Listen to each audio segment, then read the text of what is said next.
Hello dear student, आज हम लोग स्टार्ट करेंगे ऑपरेटिंग एक्टिविटीज़ के कॉन्सेप्ट से रिलेटेड न्यूमेरिकल क्वेश्चंस। मैंने इससे पहले कॉन्सेप्ट से रिलेटेड एक वीडियो बनाई थी जिसमें हमने पूरे ऑपरेटिंग एक्टिविटीज़ के कॉन्सेप्ट को समझा था। आई होप कि आपको वो बहुत बढ़िया तरीके से समझ में आ गया होगा। और उसके बाद अब हम लोग उससे रिलेटेड कुछ ऑपरेटिंग एक्टिविटीज़ के न्यूमेरिकल क्वेश्चंस को सॉल्व करेंगे, जिससे हमारे जो डाउट्स हैं वो प्रॉपरली क्लियर हो जाएंगे। चलिए हम लोग अपना पहला क्वेश्चन स्टार्ट करते हैं। हमारे पास इस क्वेश्चन में कैलकुलेट करा रहा है net profit before tax and extraordinary item. Net profit before tax and extraordinary item calculate करने के लिए सबसे पहले देखिए, मैंने आपको बताया था कि ऑपरेटिंग एक्टिविटीज से रिलेटेड 3 स्टेप फॉलो करने होते हैं। पहला नंबर 1 तो यह है कि इनडायरेक्ट मेथड के थ्रू कैलकुलेट होकर आता है। सेकंड चीज ये है कि या तो क्वेश्चन के अंदर आपको नेट प्रॉफिट गिवन होगा या नेट प्रॉफिट आपको कैलकुलेट करना होगा। नेट प्रॉफिट में हमारे पास में ऑपरेटिंग, इन्वेस्टिंग और फाइनेंस के जो खर्चे और इनकम है, उन तीनों का एडजस्टमेंट होने के बाद कैलकुलेट होता है, जिसे हम बोलते हैं नेट प्रॉफिट।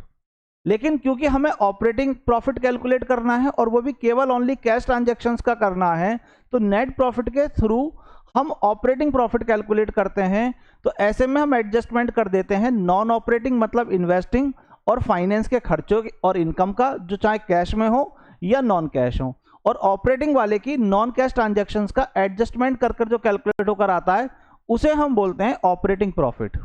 इस ऑपरेटिंग प्रॉफिट से, क्योंकि ये बिफोर वर्किंग कैपिटल है, तो इसके बाद हम वर्किंग कैपिटल का चेंजेस देखते हैं, जिसमें करंट एसेट्स और करंट लायबिलिटी की एसेट्स की वैल्यू जो इंक्रीज या डिक्रीज होती हैं उसका एडजस्टमेंट करते हैं, जिससे कैलकुलेट होकर आ जाता है operating profit after working capital. और देन उसके बाद में फिर हम कर देते हैं इसमें जो ऑपरेटिंग के खर्चे होते हैं या कोई इनकम हुई है जो कैश के थ्रू आई है, जैसे tax paid, income tax refund और एक्स्ट्राऑर्डिनरी इनकम या एक्सपेंस, जो केवल ऑपरेटिंग से रिलेटेड हैं और कैश ट्रांजैक्शंस के थ्रू होते हैं, उनका हम ओनली एडजस्टमेंट करते हैं यहाँ पर। अब देखिए यहाँ पर हमारे पास में जो क्वेश्चन है उसमें केवल पहला ही एडजस्टमेंट मांगा है इसने।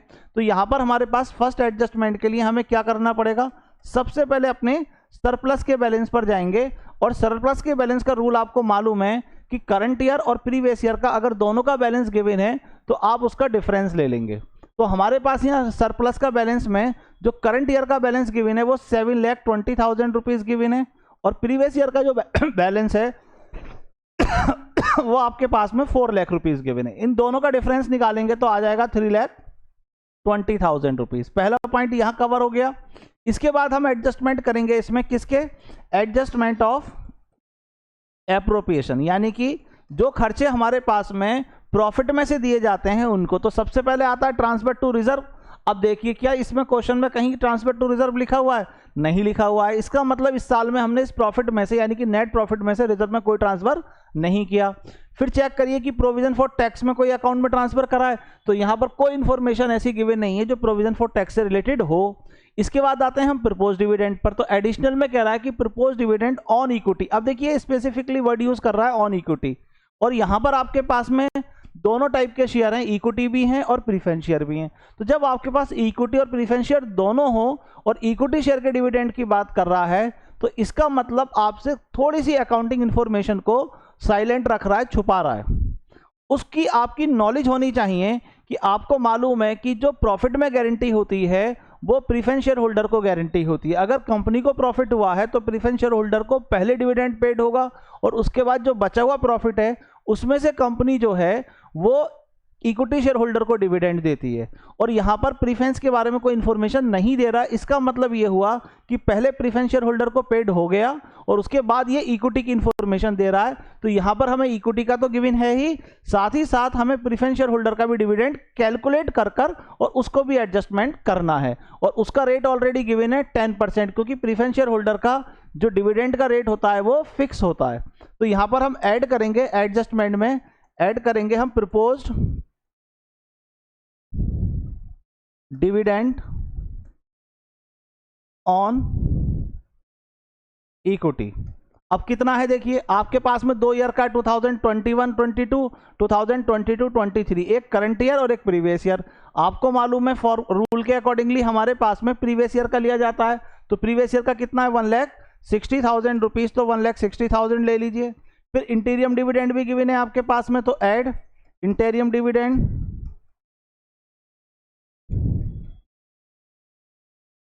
इंटीरियम डिविडेंड ऑन इक्विटी, ये भी इक्विटी का गिवन है कितना 40,000 रुपीज, और ऐड कर दीजिए इसके अंदर आप डिविडेंड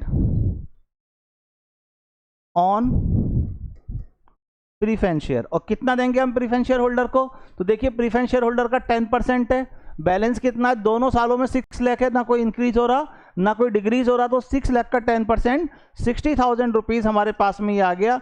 ये एक इंफॉर्मेशन हिडन होती है, इसको आप खास करके ध्यान रखिएगा। जब इसका एडजस्टमेंट कर लेंगे तो आपके पास कहलाएगा net profit before tax and extraordinary item. लिखना चाहे लिख दीजिए, ना लिखना चाहे कोई फर्क नहीं पड़ रहा। यहां तक का ये पॉइंट आपका ऑलमोस्ट क्लियर हो गया है।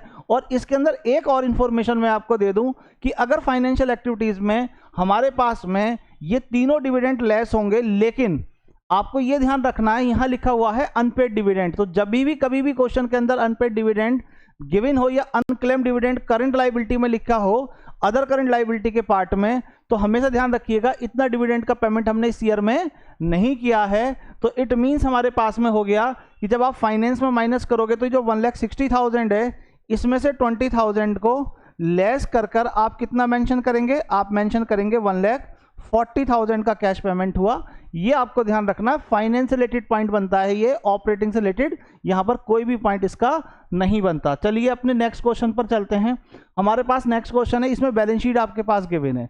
अब जब भी आपके पास बैलेंस शीट गिवन हो तो पहले आप क्या करिए, एडिशनल इन्फॉर्मेशन को देखिए और उसके रिलेटेड अगर कोई पॉइंट एडजस्टमेंट के थ्रू किसी का लेजर बनता हो तो लेजर बना लीजिए, अदरवाइज छोड़ दीजिए। यहाँ पर केवल डेप्रिसिएशन बोल रहा है कि हमारे पास जो डेप्रिसिएशन है वो 75,000 का है और ये एसेट्स रिलेटेड है, तो इसलिए हमारे पास में अगर कोई भी इंफॉर्मेशन होती है तो लेजर बनाएंगे। लेकिन यहाँ मैं लेजर इसलिए नहीं बना रहा हूँ कि जो डिफरेंस अमाउंट है वो परचेज की कैलकुलेट होकर आएगी, और परचेज जो है हमारे पास में एसेट्स का वो एक इन्वेस्टिंग एक्टिविटीज का पार्ट होता है।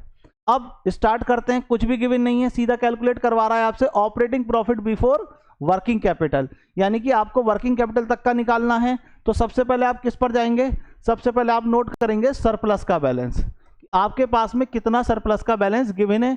रूल आपको मालूम है, previous year minus current year का डिफरेंस। अब देखिए सरप्लस के बैलेंस में आप जाइए तो नोट्स टू अकाउंट दे रखा है नंबर 1, तो नोट्स टू अकाउंट में आए, यहाँ पर आपके पास में statement of profit and loss account और जनरल रिजर्व दोनों का बैलेंस गिवन है और दोनों में ही डिफरेंसेस है। तो आप ले लीजिए, देखिए आपके पास में गिवन है 1,70,000 करंट ईयर का और प्रीवियस ईयर का गिवन है कितने रुपीज, 1 लाख रुपीज। इन दोनों का आप डिफरेंस निकाल दो, 1 लाख रुपीज का आपके पास में सरप्लस, यानी कि आफ्टर अप्रोप्रिएशन के बाद जो प्रॉफिट का बैलेंस था इस साल का वो 1 लाख हमने इस अकाउंट में ट्रांसफर कर दिया। अब हम यहाँ पर क्या करेंगे, एडजस्टमेंट ऑफ एप्रोप्रिएशन, जो भी एप्रोप्रिएशन है उनके एडजस्टमेंट हम लोग यहाँ पर कर देंगे। अब देखिए एडजस्टमेंट में आए तो सबसे पहले तो लिखा हुआ है रिजर्व, और रिजर्व हमारे पास में कितना गिवन है, लास्ट ईयर का 4 लाख है और करंट ईयर का 5 लाख है। इसका मतलब हमारे पास 1 लाख रुपए से इंक्रीज हो रहा है, तो इसका मतलब हुआ कि हमने प्रॉफिट में से 1 लाख रुपए जो हैं वो रिजर्व में ट्रांसफर किए थे। अब हम उसको रिटर्न बैक करेंगे तो ऐड कर देंगे हमारे पास में जनरल रिजर्व में जितना हमने ट्रांसफर किया है। कितना ट्रांसफर किया है, पूरा 1 लाख रुपीज हमने ट्रांसफर किया है, तो 1 लाख भी हम लोगों ने ऑलरेडी ऐड कर दिया। इसके बाद में अगले पॉइंट पर आइए। अब मैंने कहा था इसके बाद में आप जाइए प्रोविजन फॉर टैक्स पर, और प्रोविजन फॉर टैक्स आपके पास कहाँ गिवन होता है, ये आपके पास शॉर्ट टर्म यानी कि करंट लायबिलिटी के शॉर्ट टर्म बोरिंग प्रोविजंस में गिवन होता है। तो यहाँ पर देखिए शॉर्ट टर्म प्रोविजन लिखा हुआ है और इसमें मेंशन भी है प्रोविजन फॉर टैक्स। अगर क्वेश्चन के अंदर शॉर्ट टर्म प्रोविजन गिवन है तो सबसे पहले आपको पता होना चाहिए कि इसमें कौन कौन से अकाउंट्स के बैलेंस आते हैं। तो एक तो शॉर्ट टर्म प्रोविजन आता है, एक आता है प्रोविजन फॉर डाउटफुल डेट, और तीसरा आता है हमारे पास में कोई भी लॉन्ग टर्म प्रोविजन हैं, अगर उनका एनकैशमेंट विद इन 12 मंथ हो रहा है तो वो भी इसमें आएंगे। अगर क्वेश्चन के अंदर शॉर्ट टर्म प्रोविजन लिखा हुआ है और ये लिखा हुआ नहीं है कि ये प्रोविजंस किस चीज का है, बैलेंस गिवन है लेकिन किस चीज का है, तो आप अज्यूम करके चलेंगे कि वो आपके पास प्रोविजन फॉर टैक्स का ही अमाउंट है। अदरवाइज इसके अलावा किसी भी चीज का प्रोविजंस होगा उसके नाम जरूर देगा, केवल अगर वो नाम छुपा रहा है तो वो प्रोविजन फॉर टैक्स का बैलेंस है, अदरवाइज वो बताएगा आपको कि वो किसका बैलेंस है, उसके अकॉर्डिंगली ट्रीटमेंट करेंगे। अब दूसरा रूल क्या है कि आपके पास यहाँ करंट ईयर और प्रीवियस ईयर का तो बैलेंस गिवन है, एडिशनल में ये नहीं लिखा कि इस साल आपने इस अकाउंट में कितना तो पैसा प्रॉफिट से ट्रांसफर किया है और ना इसके अंदर ये गिवन है आपके पास में कि कितने पैसे का आपने यानी कि गवर्नमेंट को टैक्स दिया है। जब कुछ भी गिवन ना हो तो मैंने आपको याद करिए रूल बताया था कि करंट ईयर का आपके पास में प्रोविजन होगा और प्रीवियस ईयर का आपके पास में टैक्स पेड होगा। ये दो बातें आपको ध्यान में रखकर चलनी है, ध्यान रखनी है स्पेशली। तो आपके पास में हमारे पास जो करंट ईयर का बैलेंस है उसे आप ऐड कर दीजिए, तो ऐड हो जाएगा यहां पर प्रोविजन फॉर टैक्स, और कितना बैलेंस आएगा यहां पर भी आ जाएगा 1 लाख रुपीस का ऑलरेडी आपके पास में बैलेंस था। तो 1 लाख रुपीस का बैलेंस हमने जो करंट ईयर वाला था इसको हमने रिटर्न बैक कर कर ऐड डाउन कर दिया है। अब इसके बाद आते हैं रिजर्व पर, कोई भी रिजर्व की बात करो आपके पास प्रपोज डिविडेंड पर, और प्रपोज डिविडेंड कभी भी बैलेंस शीट में गिवन नहीं होगा, एडिशनल इंफॉर्मेशन में होता है, वो एक कॉन्टीजेंट लायबिलिटी होती है। एडिशनल में ना प्रपोज डिविडेंड, न इंटेरियम डिविडेंड, न इनकम टैक्स रिफंड, कुछ भी इनऑल गिवन नहीं है। जब कुछ भी गिवन नहीं है तो बात खत्म हो गई, यही हमने खाली एडजस्टमेंट करे थे। इनका हम टोटल कर देंगे, हमारे पास आ जाएगा 3 लाख रुपीस, और ये 3 लाख रुपीस क्या कहलाएगा, इसे बोलेंगे हम नेट प्रॉफिट बिफोर टैक्स या एक्स्ट्राऑर्डिनरी आइटम। लिखना चाहें लिख दीजिए, नहीं तो कोई बात नहीं है। अब इस नेट प्रॉफिट में से हम एडजस्टमेंट करेंगे, adjustment of non cash and non operating. ये आपके पास में एडजस्टमेंट होने हैं दो, कौन कौन से, एक तो नॉन कैश का और नॉन ऑपरेटिंग का। नॉन ऑपरेटिंग कौन से हुए, एक इन्वेस्टिंग और एक फाइनेंसिंग। अब सबसे बढ़िया तरीका मैं क्या बताता हूं, अगर आपको बैलेंस शीट गिवन है, सबसे पहले आप फाइनेंस वाले पार्ट में आ जाओ। फाइनेंस के दो पार्ट होते हैं, एक एज चार्ज और एक एज एप्रोप्रिएशन। ये जो शेयर कैपिटल से रिलेटेड डिविडेंड वगैरह पेड होता है खर्चे का, ये एज एप्रोप्रिएशन है, वो ऊपर जाएगा जहां से हमने सरप्लस से नेट प्रॉफिट निकाला। दूसरा हमारे पास में नॉन करंट लायबिलिटी, एक तो नॉन करंट लायबिलिटी और दूसरा करंट लायबिलिटी में जो बोरोइंग्स का पार्ट है, कौन सा पार्ट है, जो आपका बोरोइंग्स का पार्ट है, इसका जो इंटरेस्ट का पेमेंट है, किसका पेमेंट है, इंटरेस्ट का पेड पेमेंट है, ये आपके पास में पार्ट आएगा। और दूसरा कोई शेयर या डिवेंचर इशूड का खर्चा है वो आएगा। तो देखिए आपके पास ना तो लॉन्ग टर्म बोरोइंग्स है, ना इसके अंदर आपके पास में शॉर्ट टर्म बोरोइंग्स है। जब मैंने लोन लिया ही नहीं है तो उसके इंटरेस्ट की बात खत्म हो गई। फाइनेंस का कोई भी ऐसा खर्चा जो इस साल में हुआ हो वो गिवन ही नहीं है क्वेश्चन में, हिडन इन्फॉर्मेशन होती है, कैलकुलेट करना पड़ता है, तरीका मैंने आपको बता दिया है ही नहीं, तो बात ही खत्म हो गई। अब आइए आप इन्वेस्टिंग पर, एक तो लिखा हुआ है आपके पास में डेप्रिसिएशन, और इन्वेस्टिंग में किस किस पर आते हैं, tangible assets, intangible assets, non current investment. इन तीनों से रिलेटेड खर्चे और इनकम होते हैं। टेंजिबल एसेट्स का डेप्रिसिएशन, इंटेंजिबल एसेट्स का एमोर्टाइजेशन, और नॉन करंट एसेट्स से इनकम जनरेट हुई है, चाहे रेंट हो, इंटरेस्ट हो या डिविडेंड रिसीव हुआ हो। रिसीव की बात हो रही है यहाँ पर। उससे अलग अगर इनमें से किसी भी चीज को मैंने बेचा है तो बेचने के टाइम पर कोई प्रॉफिट या लॉस, वो 5 चीजें होती हैं। इन 5 को आप देख लीजिए, कोई भी इंफॉर्मेशन नहीं दे रहा, डेप्रिसिएशन दे रहा है आपके पास में, डेप्रिसिएशन को क्या कर दीजिए, ऐड लिख दीजिए, ऐड डेप्रिसिएशन। और डेप्रिसिएशन कितना अमाउंट गिवन है, 75,000 रुपीज का गिवन है। इसके बाद में आ जाइए आप दूसरी चीजों पर। अब देखिए बस प्रॉपर्टी प्लान एंड इक्विपमेंट हो गया, नॉन करंट इन्वेस्टमेंट तो गिवन है, लेकिन क्या इसके आगे कोई इनकम का रेट गिवन है, कोई भी इनकम का रेट गिवन नहीं है। इसका मतलब हुआ कि हमें नॉन करंट इन्वेस्टमेंट से कोई भी इनकम जनरेट नहीं हुई है, ठीक, और ना एडिशनल में गिवन है, बात ही खत्म हो गई। और कोई भी पॉइंट आपके पास में गिवन नहीं। एक होता है प्रोविजन फॉर डाउटफुल डेट, जो कोऑपरेटिंग का नॉन कैश पार्ट है, वो इसमें गिवन है ही नहीं। दूसरा डेप्रिसिएशन था जो नॉन कैश था, ये हमने ऑलरेडी ले ही रखा है। तो आपके पास में इसको ऐड कर दीजिए, आ जाएगा 3,75,000 रुपीज, और ये कहलाएगा आपके पास में अब operating profit before working capital. बस ये क्वेश्चन खत्म यहां पर। लेकिन अगर इसके आगे निकलवा रहा है तो आपको क्या देखना है, करंट एसेट्स और करंट लायबिलिटी। करंट एसेट्स में किस किस को देखना है आपको, एक तो देखना है आपको ट्रेड रिसीवेबल को, दूसरा देखना है अदर करंट एसेट्स को, और तीसरा देखना है आपको इन्वेंट्री को। ये 3 चीजें हो गई आपके पास में। इसमें किसको देखना होता है आपके पास में, ट्रेड पेबल को और एक अदर करंट लायबिलिटी को, इनको देखना होता है। इनकी वैल्यू आपको मालूम ही है, अगर इंक्रीज हो रही है तो आप, अगर एसेट्स की वैल्यू है आपके पास में, अगर ये आपके पास में क्या हो रही है, इंक्रीज हो रही है, तो आप क्या करेंगे, माइनस करेंगे, और अगर डिक्रीज हो रही है तो ऐड करेंगे, क्योंकि डिक्रीज का मतलब हुआ कि आपको इन लोगों से पैसा मिल गया, और इंक्रीज का मतलब हुआ एक तरीके से आपने सेंस ये लगाएंगे कि आपने इनको कैश पेमेंट कर दिया। और इसका अपोजिट आपके पास में, अगर ये इंक्रीज होता है तो प्लस करेंगे, अगर ये डिक्रीज होता है तो माइनस करेंगे, क्योंकि करंट लायबिलिटी अगर कम हो रही है इसका मतलब हमने इनको पेमेंट कर दिया है। इस ये सेंस हम लेकर चलते हैं तो आपके पास operating profit after working capital calculate होकर आ जाएगा। आप अपने आप से करिएगा, बाकी तो मैंने करा ही दिया है। इसमें देखिए कौन कौन सी ऐसी करंट एसेट्स और आपके पास में करंट लायबिलिटी के पॉइंट हैं, आगे सॉल्व कीजिएगा।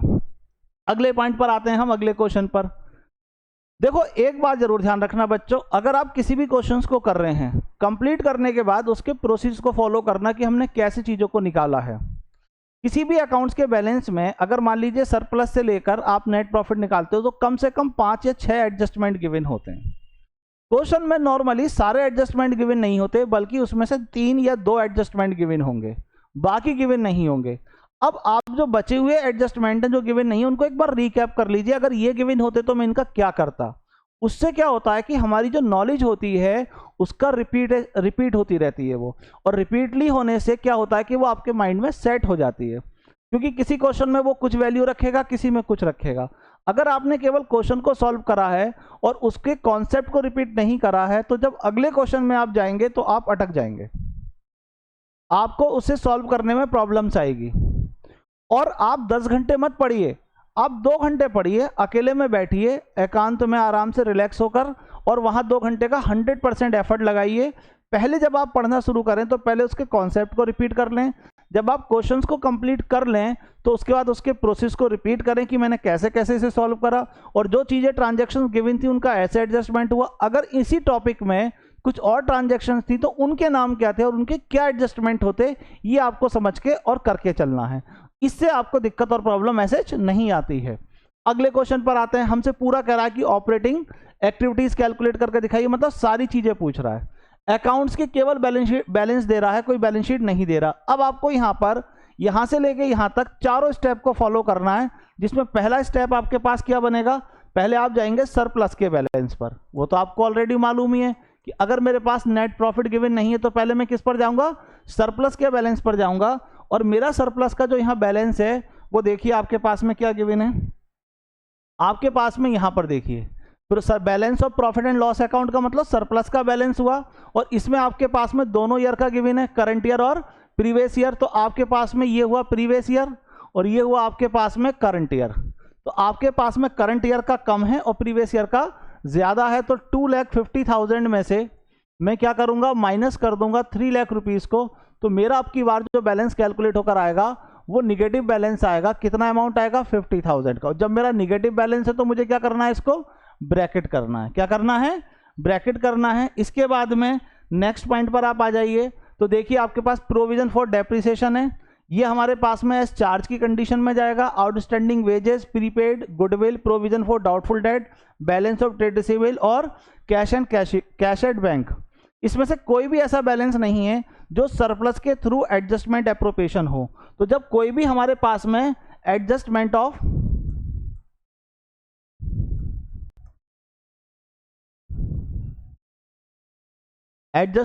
एप्रोप्रिएशन हमारे पास गिवन नहीं है, कोई भी नहीं है गिवन, तो हम सीधा लिख देंगे 50,000 का। और ये नेट प्रॉफिट की जगह आपको क्या कैलकुलेट होकर आया, नेट लॉस बिफोर टैक्स। ये मैंने कैलकुलेट कर लिया। अब इसमें मुझे क्या एडजस्टमेंट करना है, adjustment of non cash and non operating. और नॉन ऑपरेटिंग का मतलब इन्वेस्टिंग और फाइनेंस के जो खर्चे हैं और इनकम है उनका एडजस्टमेंट करेंगे। क्वेश्चन में देखिए आपके पास डेप्रिसिएशन गिवन है, जब इसका प्रोविजन फॉर डेप्रिसिएशन का बैलेंस गिवन है तो मुझे करंट ईयर और प्रीवियस ईयर का डिफरेंस को देखना है। मेरा आपके पास में प्रीवियस ईयर में डिफरेंस था 60,000 का और करंट ईयर में है 80,000 का। इसका मतलब हुआ कि 20,000 रुपीज़ से मेरा जो बैलेंस है वो इंक्रीज हो रहा है, और जब भी प्रोविजन फॉर डाउटफुल डेट का बैलेंस इंक्रीज हो तो वो हमारे पास में करंट ईयर का डेप्रिसिएशन माना जाएगा। तो depreciation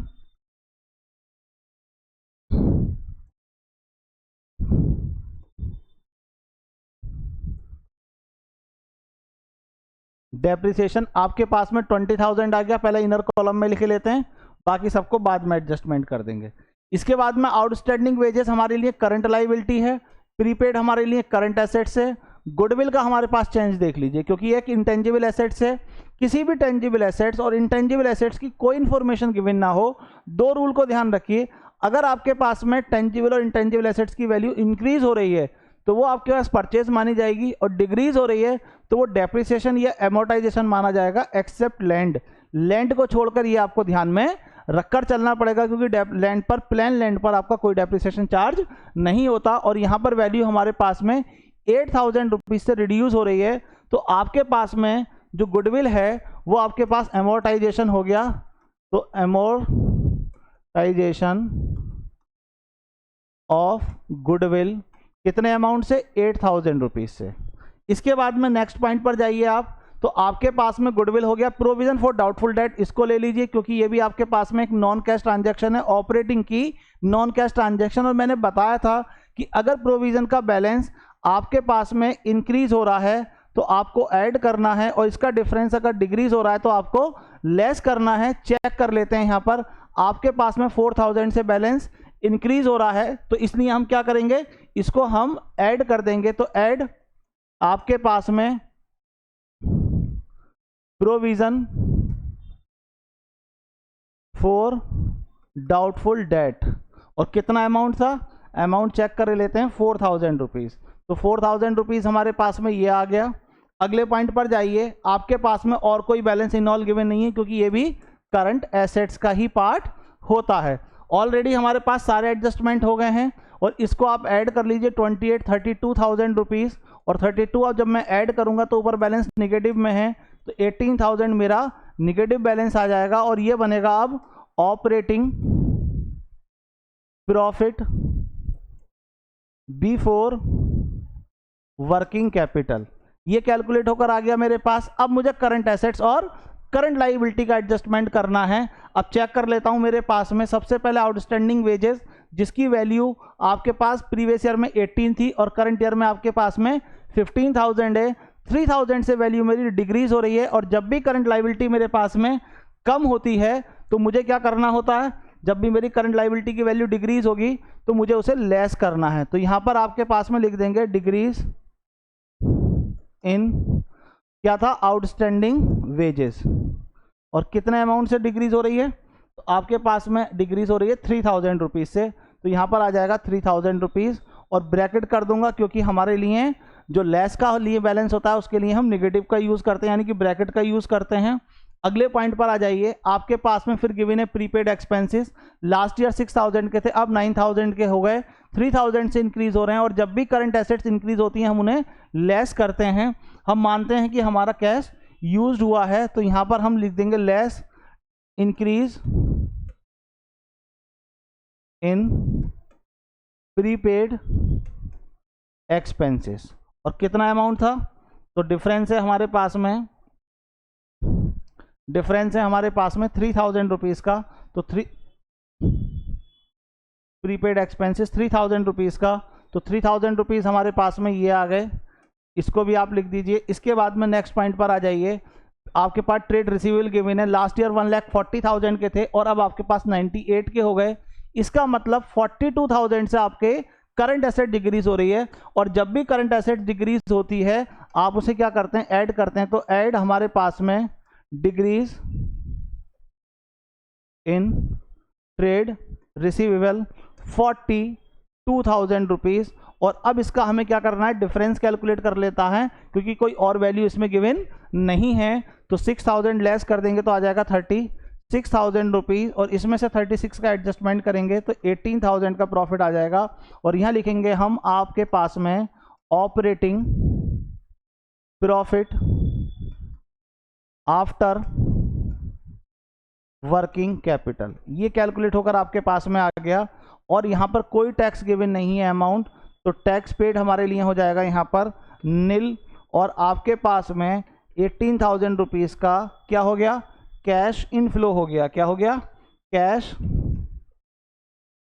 inflow from operating activity, from operating activity. ये इन ऑल मिलाकर हमारा क्वेश्चंस ऑलमोस्ट यहां पर कंप्लीट हुआ। इसको आप समझिए, इसके प्रोसीजर को समझिए।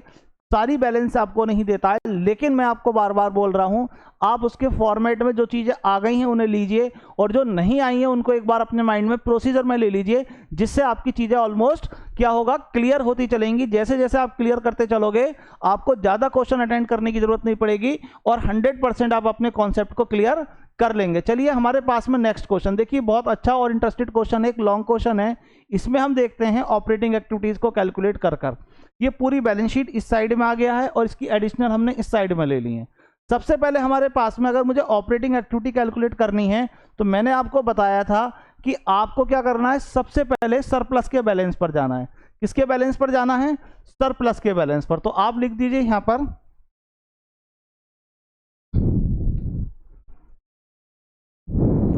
आप लिख दीजिए यहां पर सरप्लस का बैलेंस। और सरप्लस का बैलेंस क्वेश्चन में चेक कर लेते हैं, क्योंकि रूल आपको मालूम है, करंट ईयर और प्रीवियस ईयर का डिफरेंस होता है। यहाँ रिजर्व एंड सरप्लस का बैलेंस तो गिवन है आपके पास, बट आपको ये नहीं बता रहा कि यहाँ पर आपके पास जो रिजर्व एंड सरप्लस का बैलेंस है उसमें किस किस का अकाउंट का बैलेंस है, क्योंकि यहाँ नोट्स टू अकाउंट तो गिवन है ही नहीं इसका। तो ऐसे में हम ये मानकर चलेंगे कि ये सरप्लस का ही केवल बैलेंस है। और हमारे पास में ये हुआ 2021 प्रीवियस ईयर, और ये हुआ आपके पास में करंट ईयर। तो करंट ईयर और प्रीवियस ईयर का डिफरेंस हमारे पास में लेते हैं, तो हमारे पास में 80,000 और 30,000 रुपीज का है। तो यहां पर 80,000 में से माइनस कर देंगे हम 30,000 रुपीज, तो डिफरेंस कैलकुलेट होकर आ जाएगा आपके पास में 50,000 रुपीज का। तो ये आपके पास कैलकुलेट होकर आ गया सरप्लस का डिफरेंस। इसके बाद में अब 1 बाई 1 मैंने कहा था रिजर्व, तो रिजर्व एंड सरप्लस में तो रिजर्व की कोई बात हो ही नहीं रही, छोड़ दीजिए। अगले पर आइए प्रोविजन फॉर टैक्स। तो क्या हमारे पास में शॉर्ट टर्म करंट लायबिलिटी में देखिए ये लिखा हुआ है प्रोविजन फॉर टैक्स, और प्रोविजन फॉर टैक्स जब गिवन है तो क्या इसकी कोई एडिशनल इंफॉर्मेशन है? तो यहां पर कोई भी एडिशनल इंफॉर्मेशन आप देख रहे हो क्वेश्चन में गिवन इससे रिलेटेड बैलेंस में नहीं है। तो मैंने आपको रूल बताया था कि जब भी आपके पास बैलेंस गिवन होंगे तो करंट ईयर का प्रोविजन मानोगे और प्रीवियस ईयर का टैक्स पेड मानोगे। तो हमारा प्रोविजन फॉर टैक्स हो जाएगा 15,000 रुपीज। तो यहां पर आपके पास में ऐड कर दीजिए आप, ऐड प्रोविजन फॉर टैक्स के नाम से। अमाउंट था आई थिंक 15,000 रुपीज, यस। तो 15,000 हमारे पास ये आ गया। और इसके बाद में फिर अब आप एडिशनल पर जाइए। ये तीन चीजें आती हैं बैलेंस शीट में। एडिशनल में आपके पास में गिवन है लोन का balance, brokerage, property plant equipment का बैलेंस और कॉन्टीजेंट लायबिलिटी। इस कॉन्टीजेंट लायबिलिटी में आपके पास में 2021 और 2022 का डिविडेंड गिवन है, करंट ईयर का और प्रीवियस ईयर का। मैंने कहा था कि प्रपोज डिविडेंड हमेशा प्रीवियस ईयर का लेते हैं, तो यहां पर प्रीवियस ईयर का 20,000 रुपीज है। तो ऐड कर देंगे हम इसमें, ऐड प्रपोज्ड डिविडेंड। और कौन से ईयर का लेते हैं? हमेशा प्रीवियस ईयर का लेंगे, और प्रीवियस ईयर का बैलेंस था 20,000 रुपीज। तो 20,000 यहां पर क्या हो जाएगा, ऐड ऑन हो जाएगा।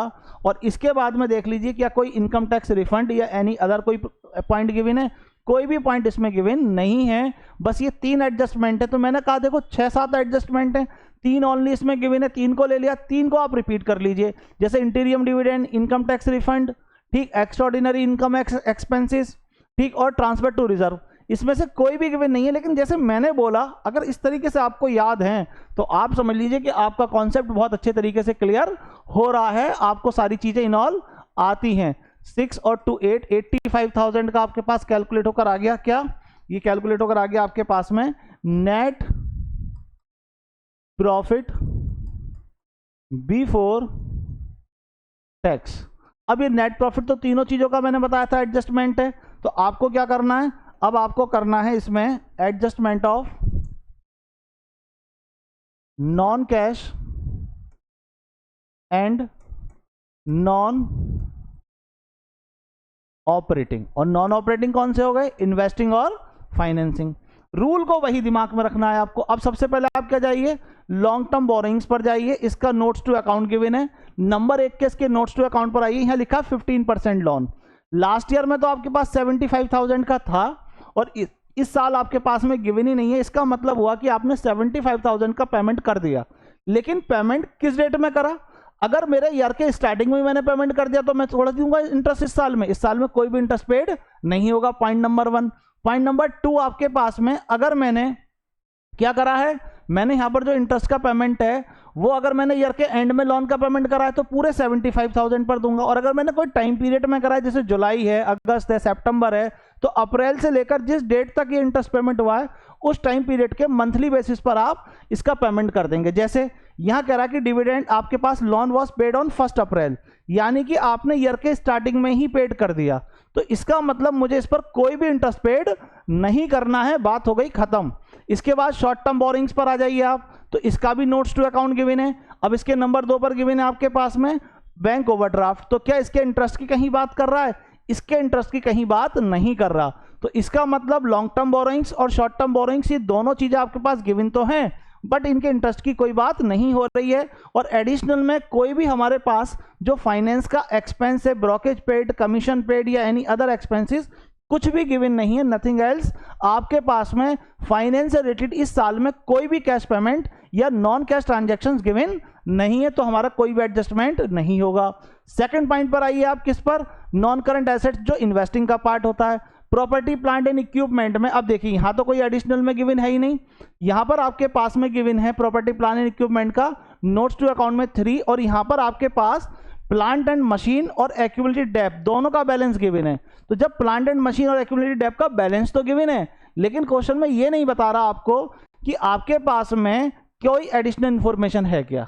जब ये गिवन नहीं है तो आप क्या करिए, जो एक्यूमुलेटेड डेब्ट अकाउंट का बैलेंस है, ये जो बैलेंस गिवन है, इसको आप क्या करिए, इसका डिफरेंस कैलकुलेट कर लीजिए। कितना है? पहले 50,000 था, अब 60,000 हो गया।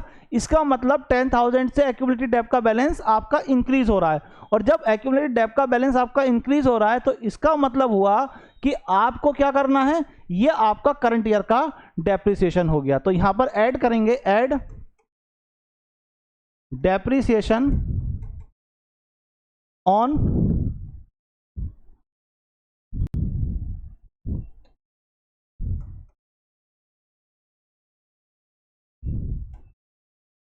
Plant and machine. कितना अमाउंट था? आई थिंक 10,000 रुपीज था, तो 10,000 आपके पास में ये आ गया। अब इसके बाद में देखिए, क्या कोई और एडिशनल इंफॉर्मेशन में कुछ लिखा है? कोई भी इंफॉर्मेशन हमारे पास इससे रिलेटेड गिवन नहीं है, केवल एक ही एडजस्टमेंट था जो हमने ऑलरेडी कर दिया।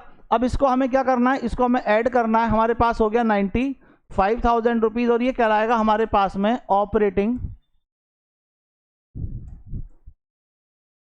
Profit before working capital. अब वर्किंग कैपिटल चेंजेस पर आ जाइए, तो वर्किंग कैपिटल में मुझे क्या देखना है? करंट एसेट्स और करंट और सारी करंट एसेट्स करंट लायबिलिटी नहीं देखनी है। आपके पास में करंट लायबिलिटी में केवल एक लायबिलिटी देखेंगे आप, ट्रेड पेबल।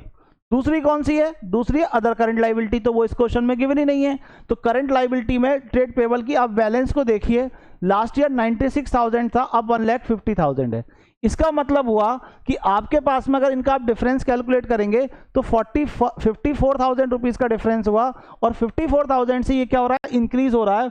और जब भी हमारे पास में करंट लायबिलिटी क्या होती है? इंक्रीज होती है, तो मुझे क्या करना होता है? उसको ऐड करना होता है। तो यहां लिखूंगा मैं इंक्रीज इन ट्रेड पेबल। और कितने रुपए से इंक्रीज हो रहे हैं आपके पास में? तो आपके पास इंक्रीज हो रहे हैं 54,000 रुपीज से। एक पॉइंट आ गया आपके पास, और कुछ तो करंट लायबिलिटी की साइड में गिवन ही नहीं है।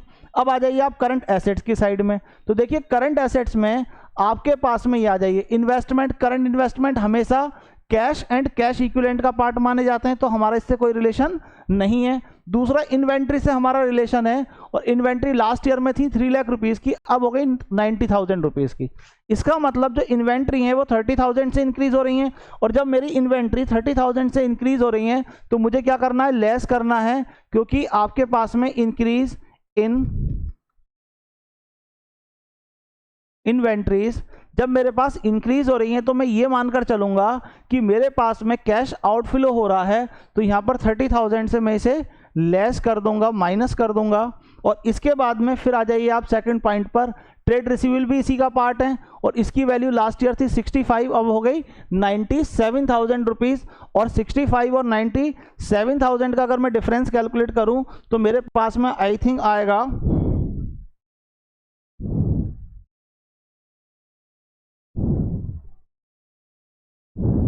32,000 रुपीज का। तो ये भी मेरे पास में क्या हो जाएगा, माइनस हो जाएगा। तो यहाँ पर माइनस आपके पास में इंक्रीज इन ट्रेड रिसीवेबल कितने रुपीज से, 32,000 रुपीज से था बैलेंस, तो 32,000 से ये आ गया। अब मुझे क्या करना है, और कुछ तो इसमें गिवन ही नहीं है, इनका एडजस्टमेंट कर देता हूँ। 62,000 में से 54,000 को लेस करूंगा तो मेरे पास 8,000 मेरे पास में वैल्यू माइनस में आएगी। और इसके लिए मुझे क्या करना है, 62, एक मिनट वेट कर लीजिएगा,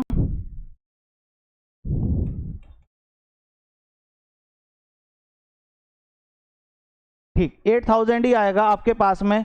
इसमें से मैं 95,000 में से 8,000 को माइनस कर दूंगा तो वैल्यू आएगी कैलकुलेट होकर 97,000 रुपीज, और ये कहलाएगा मेरे पास में operating profit after working capital. ये कैलकुलेट कर लिया।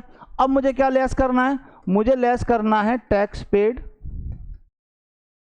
और टैक्स पेड मेरे पास में कितना गिवन है, तो मैंने कहा था आपके पास प्रोविजन फॉर टैक्स का बैलेंस गिवन था यहां पर आपके पास में। तो करंट ईयर का प्रोविजन होता है और टैक्स पेड प्रीवियस ईयर का होता है। तो टैक्स पेड हमारे पास में 12,000 रुपीज का है।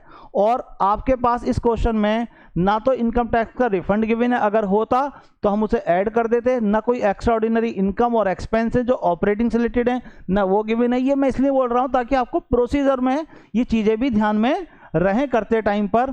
अब कोई एडजस्टमेंट नहीं है, इसका डिफरेंस निकाल दीजिए, आ जाएगा आपके पास में कितना, 75,000 रुपीज का डिफरेंस आ जाएगा। और ये कहलाएगा आपके पास में कैश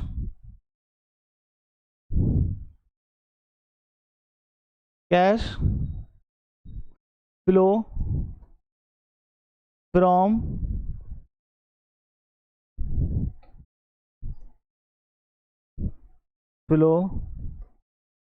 फ्रॉम ऑपरेटिंग एक्टिविटी। ये आपके पास में इन ऑल कैलकुलेट होकर आ गया। आई होप कि आपने सारे कॉन्सेप्ट को बहुत अच्छे तरीके से समझा, उसको जाना, किस तरीके से हमें क्वेश्चन को सॉल्व करना है वो हमने सीखा। और ज़्यादातर जो इंपॉर्टेंट चीज़ है वो आपको क्या ध्यान में रखकर चलनी है, आपको ध्यान में रखकर ये चलना है कि आप अपने जब क्वेश्चंस को करें और कॉन्सेप्ट के बेसिस पर अगर आप क्वेश्चन कर रहे हैं तो उसके प्रोसीजर को आप रिपीट करते रहें। कौन सी चीज़ आई है, कौन सी नहीं आई है, जो नहीं आई है उनके क्या क्या नाम है, उनके क्या क्या एडजस्टमेंट होंगे, मीन्स वो ऐड होंगे या लेस होंगे, ये ऑलरेडी मैंने कंप्लीट करा दिए। मैं आपको 5 लॉन्ग क्वेश्चन कराऊंगा, और 5 लॉन्ग क्वेश्चन जिसमें इन्वेस्टिंग, फाइनेंसिंग और ऑपरेटिंग तीनों चीजें होंगी, और उसके सारे के सारे जितने भी कॉन्सेप्ट हैं उनसे रिलेटेड मैं वीडियो बनाऊंगा। उन 5 क्वेश्चन में जितने भी आपके पास कैश फ्लो स्टेटमेंट से रिलेटेड कॉन्सेप्ट गिवन होते हैं उन सबको हम किसी ना किसी क्वेश्चन में लेकर रिपीट करेंगे। अगर वो 5 क्वेश्चन आप लोगों ने सही से देख लिए और उनको अच्छे तरीके से कर लिया, मैं गारंटी देता हूं कि उसके बाहर आपको बोर्ड में क्वेश्चन मिलने के चांसेस बहुत ही ना के बराबर होंगे। मिलेगा नहीं, सारे के सारे पॉइंटों को मैं इस तरीके से कवर करके चलूंगा कि सारे के सारे कॉन्सेप्ट आपके उन 5 क्वेश्चंस में ऑलरेडी आ जाएं, और वहीं पर हम सारे के सारे जो कॉन्सेप्ट है उनको भी रिपीट करके चलेंगे। देखिए, हम लोगों ने जो वीडियो बनाएंगे, हमारी जो प्लानिंग है वो ये है कि पहले हम ऑपरेटिंग का कॉन्सेप्ट, फिर उसके बाद में ऑपरेटिंग के क्वेश्चंस, फिर इन्वेस्टिंग का कॉन्सेप्ट, फिर इन्वेस्टिंग को कॉन्सेप्ट से रिलेटेड क्वेश्चंस, फिर फाइनेंस के कॉन्सेप्ट को, और फिर उससे रिलेटेड उसके क्या चीज आपके क्वेश्चंस को करेंगे, और उसके बाद फिर लॉन्ग 5 क्वेश्चन करेंगे। ये हम लोगों की प्लानिंग रहेगी। छोटी सी एक वीडियो मैंने इससे पहले स्टार्टिंग में इंट्रोडक्शंस की बनाई है कि अगर आप अपने कैश फ्लो स्टेटमेंट को कर रहे हैं तो किस तरीके से आपको उसके ऑब्जर्वेशन को समझना पड़ेगा और समझकर चलना पड़ेगा। आई होप कि आपको ये वीडियो बहुत अच्छी तरीके से समझ में आई होगी। हम लोग अपनी एक टेस्ट सीरीज लेकर आएंगे और कुछ न्यूमेरिकल क्वेश्चंस को और कॉन्सेप्ट से रिलेटेड क्वेश्चंस को मैं आगे ऑनलाइन क्लास में कराया करूंगा, जो लाइव वीडियो यूट्यूब पर होगी, और एक एमसीक्यू बेस्ड की जो 20 क्वेश्चन आपके आते हैं उसकी एक लाइव क्लास हम लेके चलेंगे। आप मेरे चैनल को सब्सक्राइब कीजिए ताकि टाइम टू टाइम आपको उसके नोटिफिकेशन मिलते रहें। और